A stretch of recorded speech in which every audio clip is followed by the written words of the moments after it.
Welcome to Consider Yourself Hugged. I'm Tammy. I'm Michelle. I'm Gracie. And a hug is a gesture intended to convey a sense of care and support, safety, intimacy, and affection. And even though we can't wrap our arms around you, we want you to consider yourself hugged. Hello, everyone. And I am going to, Gracie, you may not even know this, apologize live. Even I don't know when this is going to air, but a couple of weeks ago, we didn't have a podcast. Did you know that, Gracie? No. I was in Houston all week training teachers, and normally I could still get that done, but the presenters, like I roomed with another presenter, and then we've all been doing this for so long now that we would go out in the evenings, and so I feel bad that I just wasn't able to get it done, but it was such a wonderful week. So I guess what I mean is the reason I didn't get it done, I felt very happy about, because we really were able to bond and spend a lot of time together. So Fabulous. sorry, but it gives us 1 week of wiggle room. So again, I don't know when this is going to air. I may post an apology earlier, but at least it's my voice saying sorry. So hi, Gracie. Howdy. Hi, Amber. Hello. We're going to introduce Amber here in a minute, but anybody have, so that was my week. That's really, I mean, having been with those amazing teachers was just fabulous, and it was really good. So my mental well-being was fantastic. What about you, Gracie? Okay. I did something bad. What did you do? So one of our clients is the Chicago Cubs, and they requested an on-site at Wrigley. And gosh darn it, none of our local providers are available. Not a single one answered my email to see if they could deliver this on-site training. Oh, it no. could be that I never sent out an email, but that's a whole nother story. So, gosh, I have to deliver the training to the Cubs at Wrigley. Oh. So sad. I'm so sorry. So you're going to do it, or you did do it? I do it in a couple weeks. Yeah. But I already told them I was doing it and that there's no other provider. And I told them it's because I didn't ask anybody. But it's kind of like with Northwestern University. I adore them. And there are so many times that, oh gosh, nobody just seems to be available. Yeah, and I don't know, like you wonderful eyes who are watching, or ears who are listening, you know, Gracie runs a whole training department for an EAP program. And so she's a speaker. And so when she gets to go speak, those people are like so blessed to have her. So, oh, thanks. Yippee. Well, I'm very happy for you. Thank you. I'm going to let you be the person who intros in whatever way you want to, tells the world who Amber is, because I read her now, and I know a little bit of her story. I cannot wait to hear more. I know it's fascinating and not.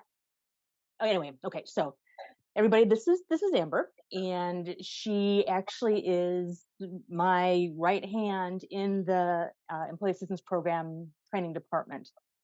Amber, how long have you been on the team? Is it going on 2 years? About 2.5 years at this point. So yeah. So she's been there from us just exploding in terms of being super busy, everything else like that. And we balance each other really well because I'm the person and she's the detail person. It's perfect. I'm very much a type A personality. And yeah, loves the spreadsheet, stuff like that. So, but one of the things that's been, it really is. We really balance each other quite well. But the other thing is that it's really important to me in terms of team that it's a human connection. It's not just job descriptions. And so one of the things that I've come to just really appreciate and admire about Amber is there's a whole bunch of stuff. She's had a whole bunch of life stuff going on, but one of the things is dealing with infertility. And it's been very educational on my part just to learn some of these things, because there are a lot of assumptions and things that I thought as a woman, I thought I knew, and not so much. And also just to see Amber navigate the healthcare system and society and everything with expectations and labeling and all those things that unfortunately come with that. And so my admiration for you, Amber, as a person, just being able to navigate that with integrity and with respect and being able to set those good boundaries is pretty phenomenal. So I want everybody to hear that.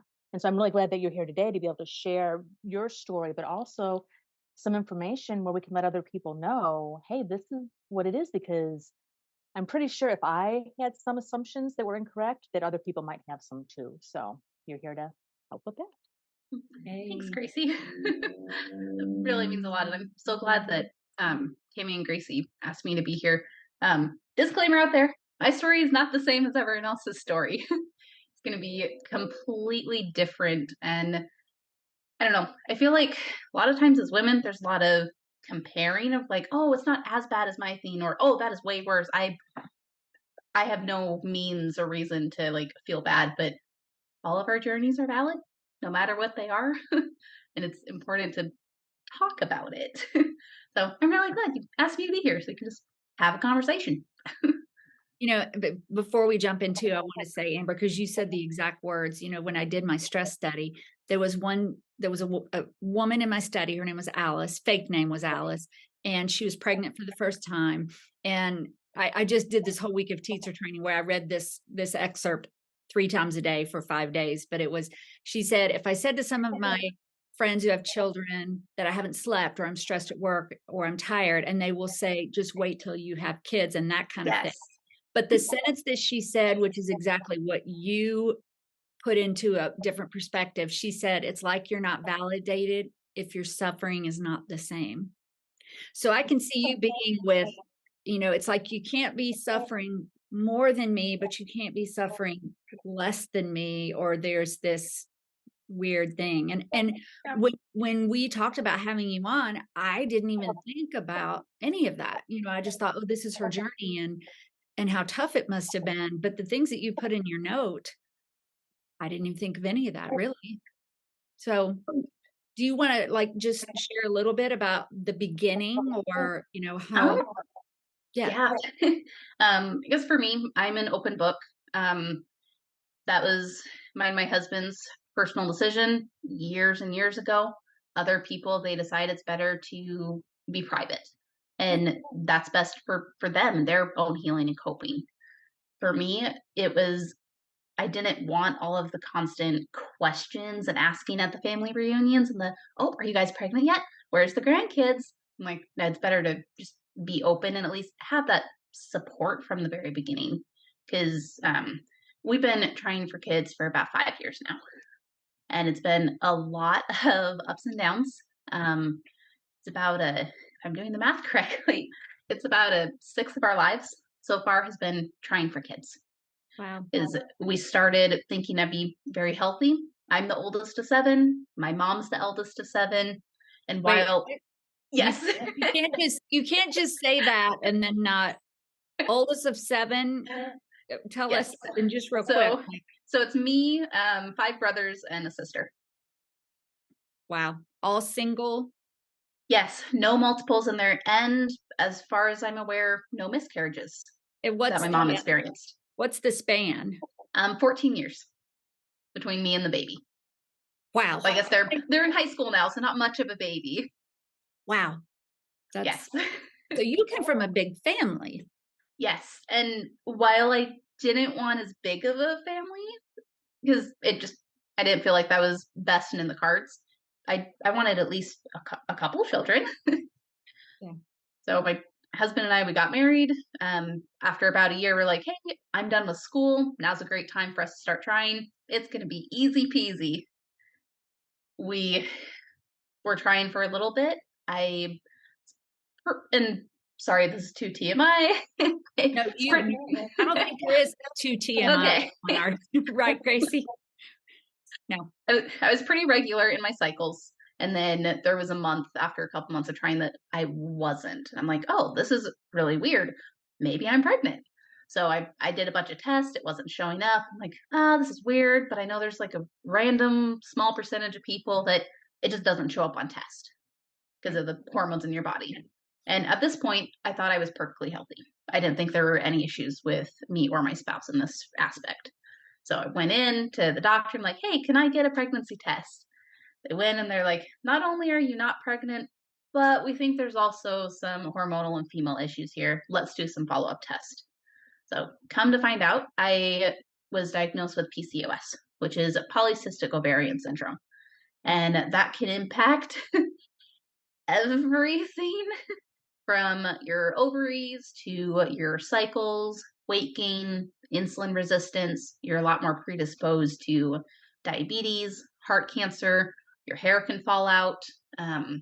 You can have hirsutism, which is where you get an excess of hair, typically like on your face or your pits, or where men generally have hair and women may not as much. Had you experienced that? Looking back, there were signs of, oh, if I had known, if I had gone into the doctor regularly as a child, been aware of various female issues, I might have seen something. But it very much came as a shock. Yeah. And are you the type of person that worries, like when you went and they said, not only are you pregnant, but there might be something else going on? Are you like Oh, yes. A lot of things in childhood and pre-existing mental health conditions makes me very, very anxious, where I like to know what to expect, even if it's something as simple as a job interview or going to a fun activity or birthday party or event, so I can prepare. And even if that's 10, 20 different contingencies. Oh, so that was really hard for you, even in that beginning, like not knowing. Yes, very much down the rabbit hole of Google, which is not very smart.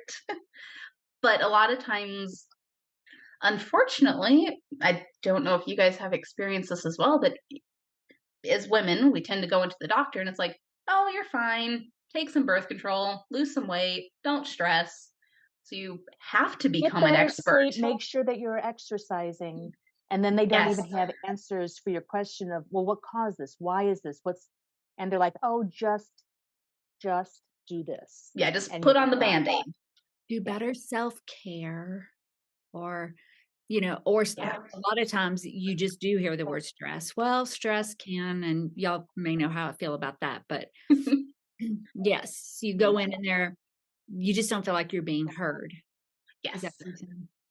So you have to become the medical expert and professional. So you got the tests, you got the diagnosis, which I'm assuming is exactly what it says, multiple cysts on your ovaries. Yes. That they can't just go and take out. What do they do? Like, is it treated at all, or is it just? Typically, they say go on birth control and go on metformin, which metformin is supposed to balance the insulin resistance and the diabetes, but it doesn't treat the rest of it. And then birth control to kind of suppress and regulate your cycles. Not very helpful if you're trying for children. Maybe. Right. Yeah. So at that point, they just say, oh, wait a year. Once you've been trying for a year, then we can refer you to a specialist. It's like, well, I know something is wrong now. But unfortunately, insurance usually doesn't budge on that. Oh, insurance. Can we do a whole separate thing on that? Yes. You love them when they're there and they actually help. Right. So not all the red tape. So did you go see someone else, or what did you do? I didn't. I was still a young college kid. My husband was still in school himself.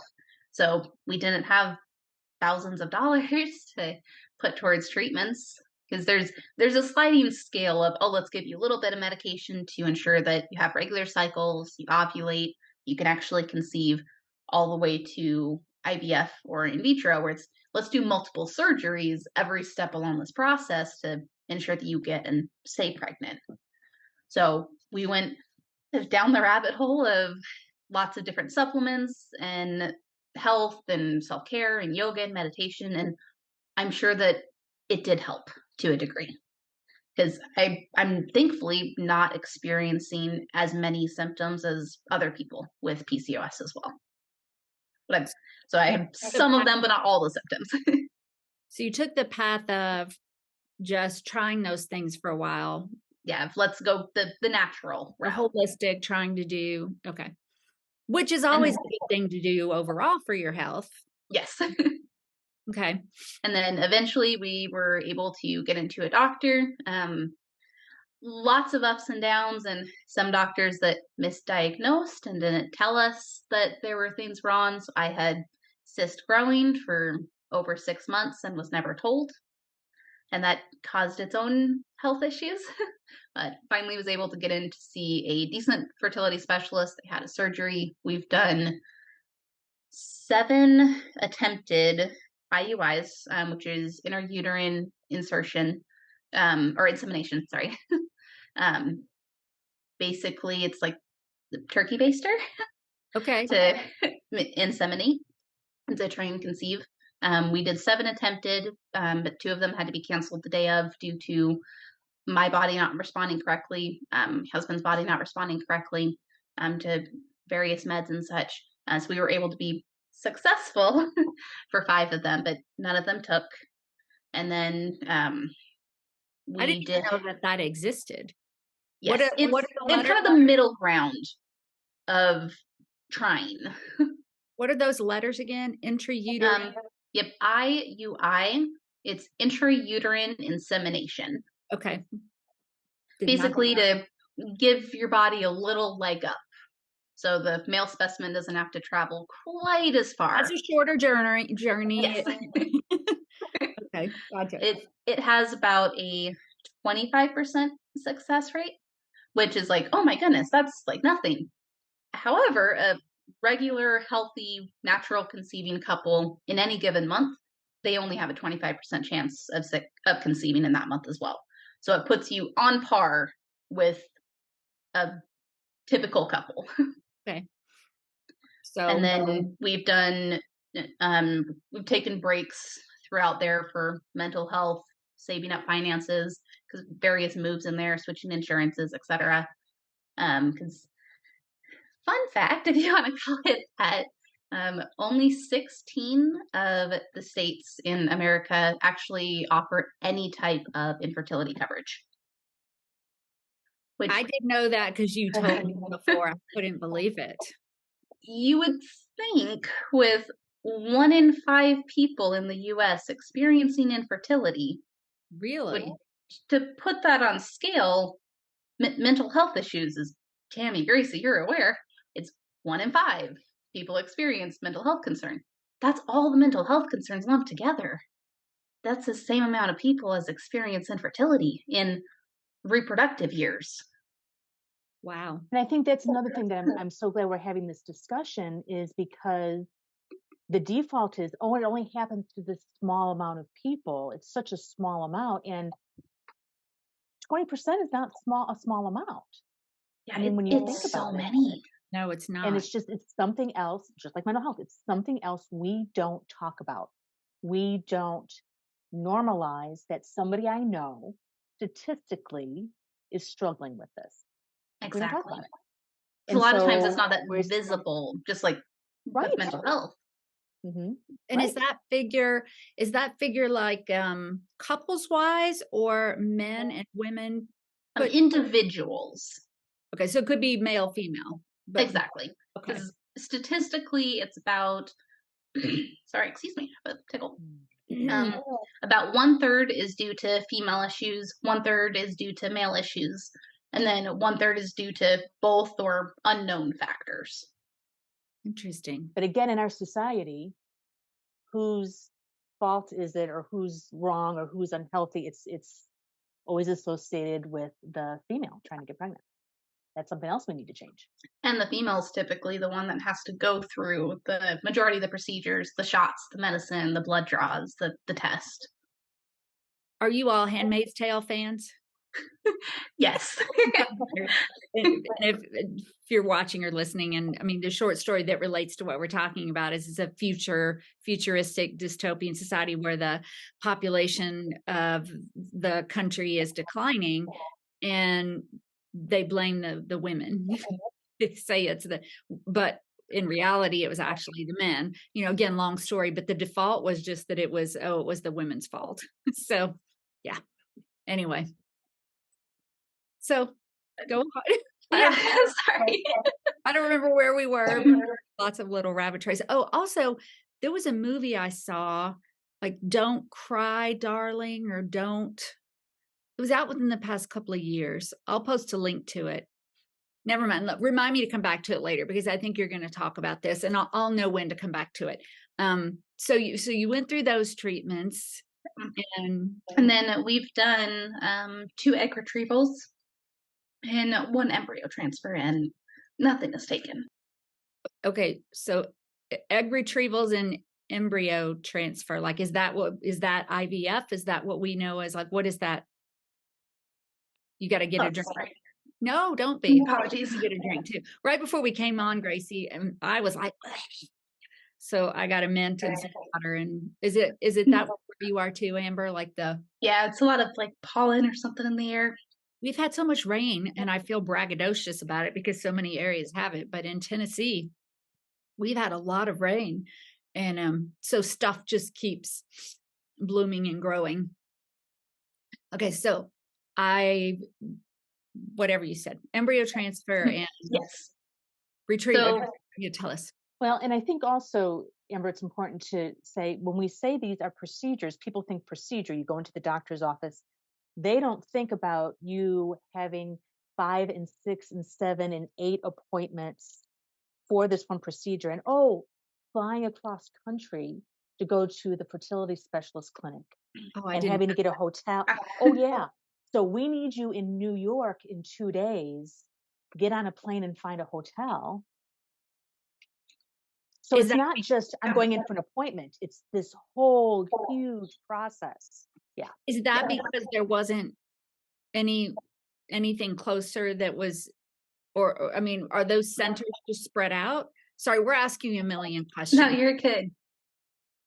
Well, and I'll answer a little bit too. So part of it is that Amber was selected to be part of a study about a kind of an improved procedure, and it was only happening in New York, which is where she was not living. But also, where she's living now, she's actually moved. But where she's living now is actually close to some clinics. But there are so many places in the country where there isn't any sort of advanced fertility support, where people do have to fly or drive for hours, or just it simply isn't an option. So again, it's kind of like, we had these events. It wasn't just going in for a half-hour procedure. It is literally weeks leading up to, and the finance, because hotel and plane, they're not covered by insurance. So there's that additional financial burden. Yeah. No, I don't think these are things that people know. Because it can be months of prep for one procedure. There's things just trying to regulate your body and be like, we expect that you'll be at a certain hormonal point on day 15. You go in on day 12 to check, and it's like, yeah, that's not actually going to be the point. Let's adjust your meds, and then we'll see you 2 more times before the actual procedure. So it's very much living your life in a constant up and down in 1-week stages or 2-week stages or a month or even 9 months if you're trying to plan for a pregnancy. Like, we don't want to plan this cruise or this big vacation just in case if there's a newborn at that point. Wow. It kind of takes over your entire life and identity. Because it sounds like it's everything from the medical part of your, and like you said, the body prep and having all that, and then the travel, and it sounds like sometimes it's sudden, a little bit last minute. Well, because it's all based on like hormone levels and stuff like that, and so we can guess, but we don't know for sure, and so it has to be okay.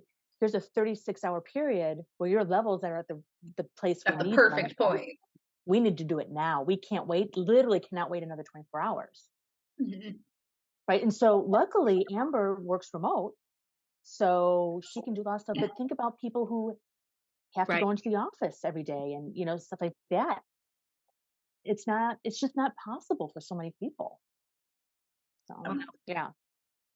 That I'm learning so much. So there's the egg retrieval, which is what we think. And is that so thankfully, unless if there's complications.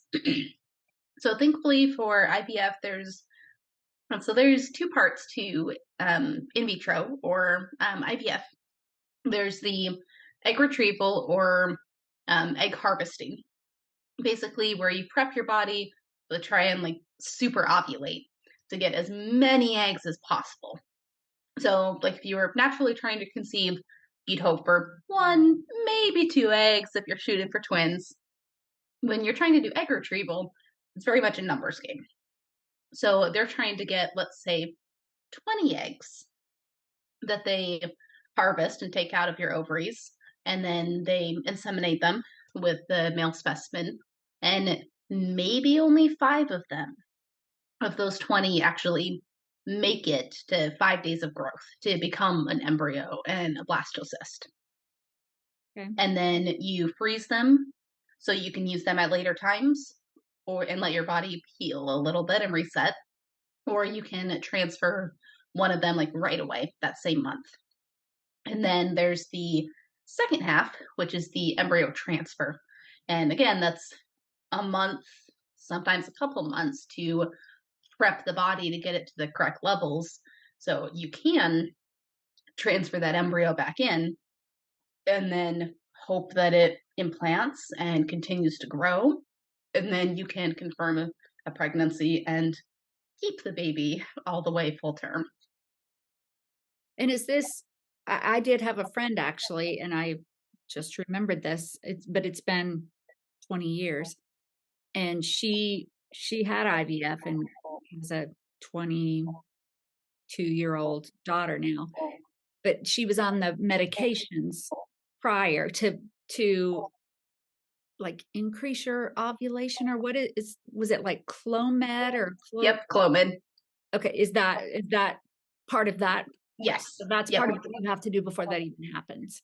Yeah, it's depending on your body, it can be a variety of shots and oral or sometimes vaginal medications as well. Gosh. And these are all, I would think too, your hormone levels are all affected by all of this, right? Yes. You're in a constant state of like. So you're already stressed and anxious. And then you put, let's say, higher than PMS levels of being emotional, while trying to also be told, stay calm, don't stress. It might impact the success and being able to get pregnant. Like, thanks for that. Oh, okay, thank you. let me try and de-stress. Oh my gosh. And I mean, how many, you don't have to answer this, I don't know if this is the right question, but you've done the full IVF process. Mm-hmm. How many times? Kind of a little, I say 1.5, because we did, typically you do 1 egg retrieval, 1 embryo transfer, and then go from there. We got so few eggs the first egg retrieval that they wanted to try and increase the odds. So we ended up doing 2 egg retrievals before trying an embryo transfer. And despite that, even between 2 different surgeries, which you can or cannot have under anesthesia, depending on the doctor, I highly recommend doing it under anesthesia. Oh, geez, Amber, thanks for. We were able to harvest 6 eggs, but only 2 of them made it to embryo. Wow. So we transferred 1 about a year ago, and we're going into a new cycle in the next coming months to transfer our final remaining maybe baby. Maybe baby? Yes. Before, if it doesn't work, then we have to start at square one and do another egg retrieval to get as many as we can to hopefully make it to embryo. You know, just like Gracie was saying earlier about how important it is that we have this conversation. And I think about how important it is too, from woman to woman, about any issue related to our bodies and menstrual cycles and all that. Is when I was 16, I was having terrible like periods and cramps, and they did an endometrial biopsy in the office. I was 16 years old. No anesthesia or pain meds or anything? No. But Oh and I didn't goodness. know, and my mom didn't know, and we didn't know, and they had to go get her. She was out, and they brought me. I mean, I was almost out on the floor. And to this day, and I'm 58 now, the thought when I go in to have like a pap smear, I mean, I know that's not what it's going to be like, but even right now, I'm kind of like, wiggling around in my chair for. So I just say that to, Well, it's traumatizing. yes. And so And then your body remembers that pain. so you will have you saying, I would recommend anesthesia, because what you're saying there is it depends on your doctor. And so that what you said right there is really important for other. I did one without and then one with. And now that's it. Yes, I will insist and demand the anesthesia. Well, what And else? for somebody going through it the first time, they won't even know to insist because it's not even going to be offered. Yeah, it's like, oh, well, that's an extra expense that may or may not be covered. Which is another thing. Why would that not be covered by insurance? I was looking at your resources that you sent, and you talked about like online groups and things like that. I mean, I'll take this out if you want. Have you ever thought about like writing or blogging through your journey, or are there people who do that? I actually do. I haven't done it as frequently as I need to, so it's semi-infrequent when there's time with work schedule and emotional capacity. But I do have a blog that we can put in the show notes if you'd like. I'm just trying to be a safe space, and hey, your feelings are valid, and maybe you can avoid some of the pitfalls that I did not know any better about. I think that'd be so amazing. And I wondered, is there anything else you want to tell us about like the process itself? And then maybe we can end up with just some advice for people as far as like the emotional and mental part, just things that you wrote in here about when people ask questions and things like that. But as far as the process itself or anything like that, advice or other words of wisdom regarding what you're going through. I think this is a lot easier said than done, but don't blame yourself or blame your partner. Because it can be very easy to, oh, it's all my fault. I'm less than because I can't do what the body should do, because there's generational, maybe religious, societal aspects. And there can be a lot of anger at yourself, higher power, maybe family members that didn't warn you and be like, hey, here's some issues you may come up with. It's not you try and get pregnant and you're magically pregnant and you keep pregnancy. It's like there's so many different stages to it that it's okay to feel mad. It's okay to be angry. It's okay to process those feelings. That you are not less of an individual because your body has disabilities that are out of your control. Is it almost like a grief when you come out on the other side? And yes, at least for me, and I know a lot of other people in support groups that I've talked with.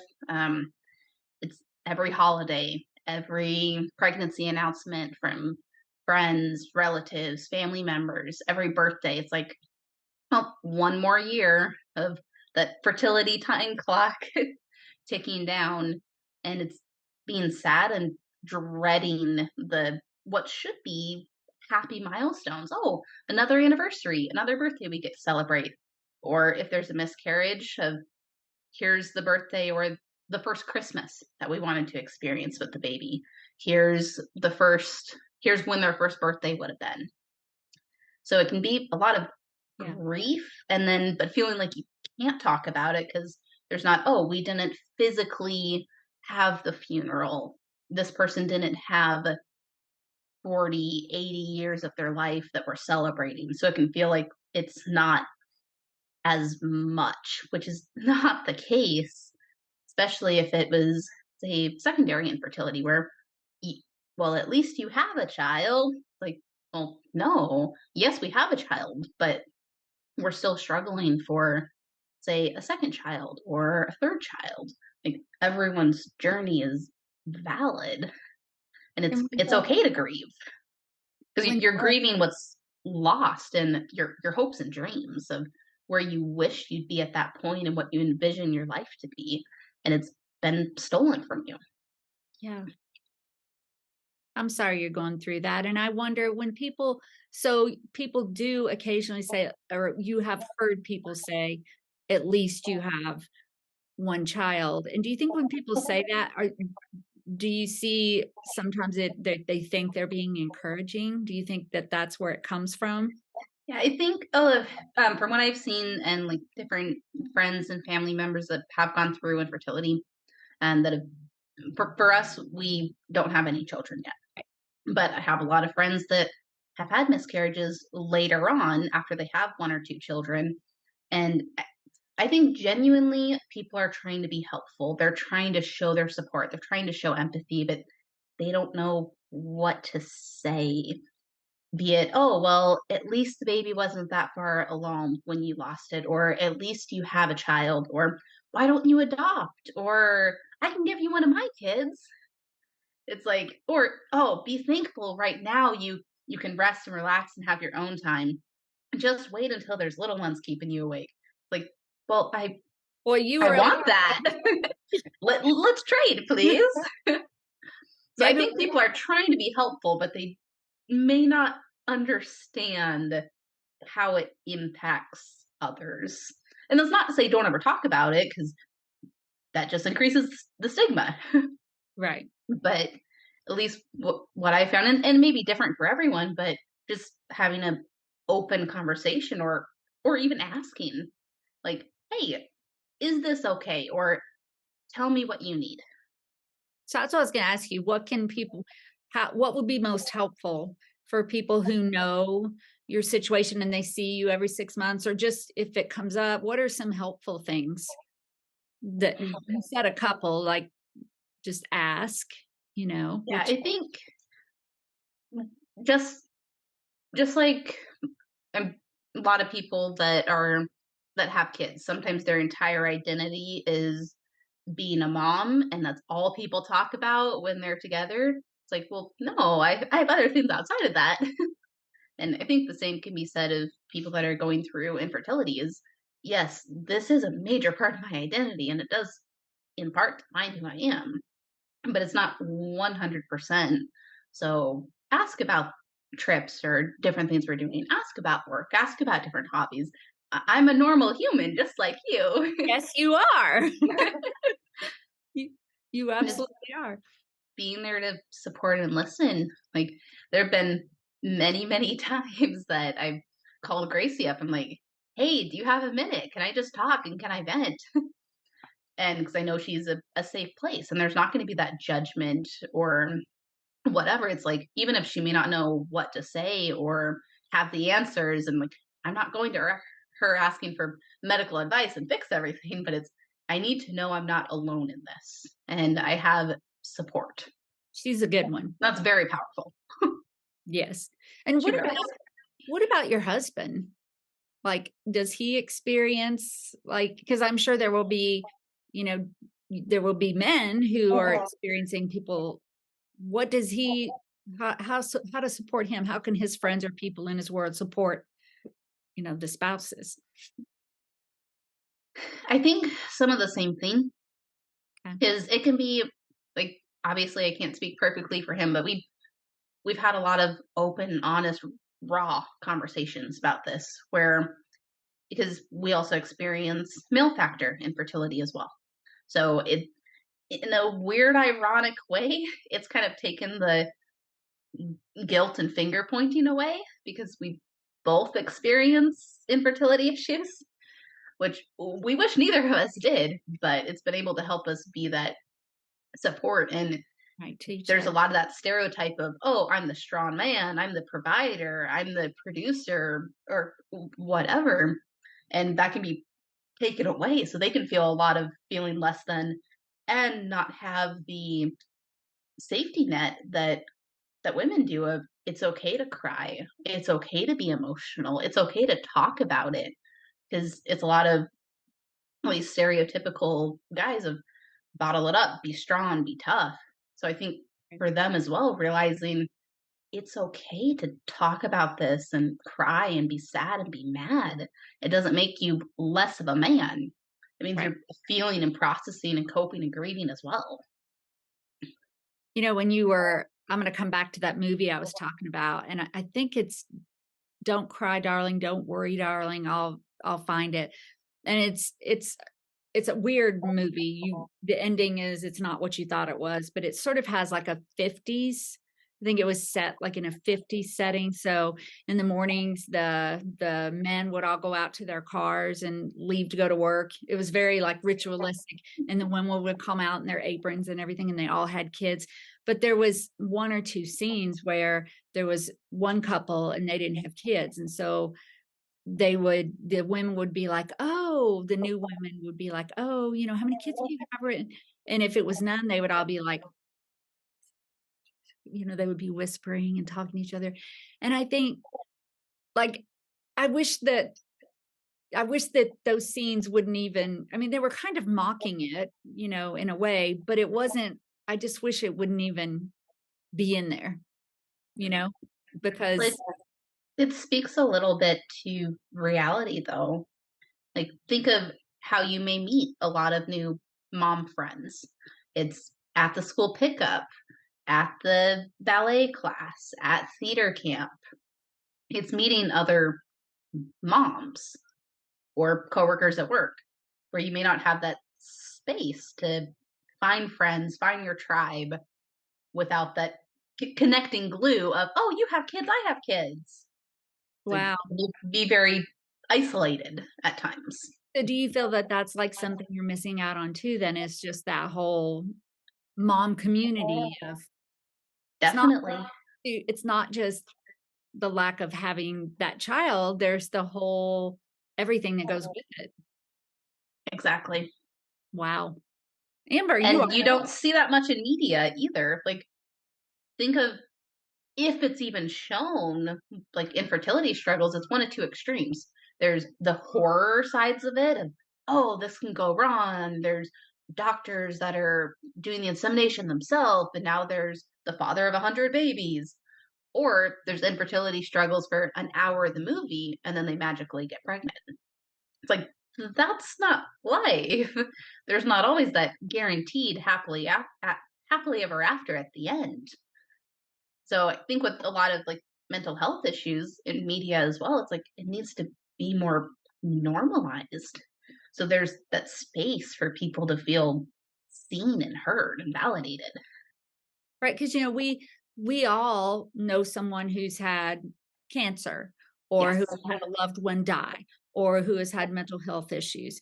But how many people truly know someone who has dealt with infertility? Or is it because they really don't know someone, or is it because that there hasn't been a conversation? Statistically, we know someone. Statistically. Yeah. Right. But we don't talk about it.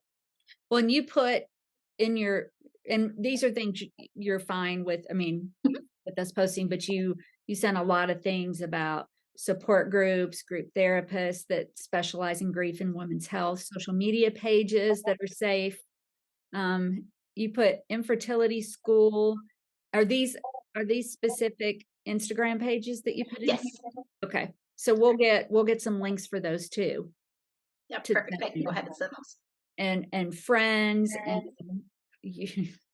you have so much more in here. I'm wondering if there's, because I know we want to be respectful of your time, but is there anything else that you haven't shared that you think would be really important for people to hear?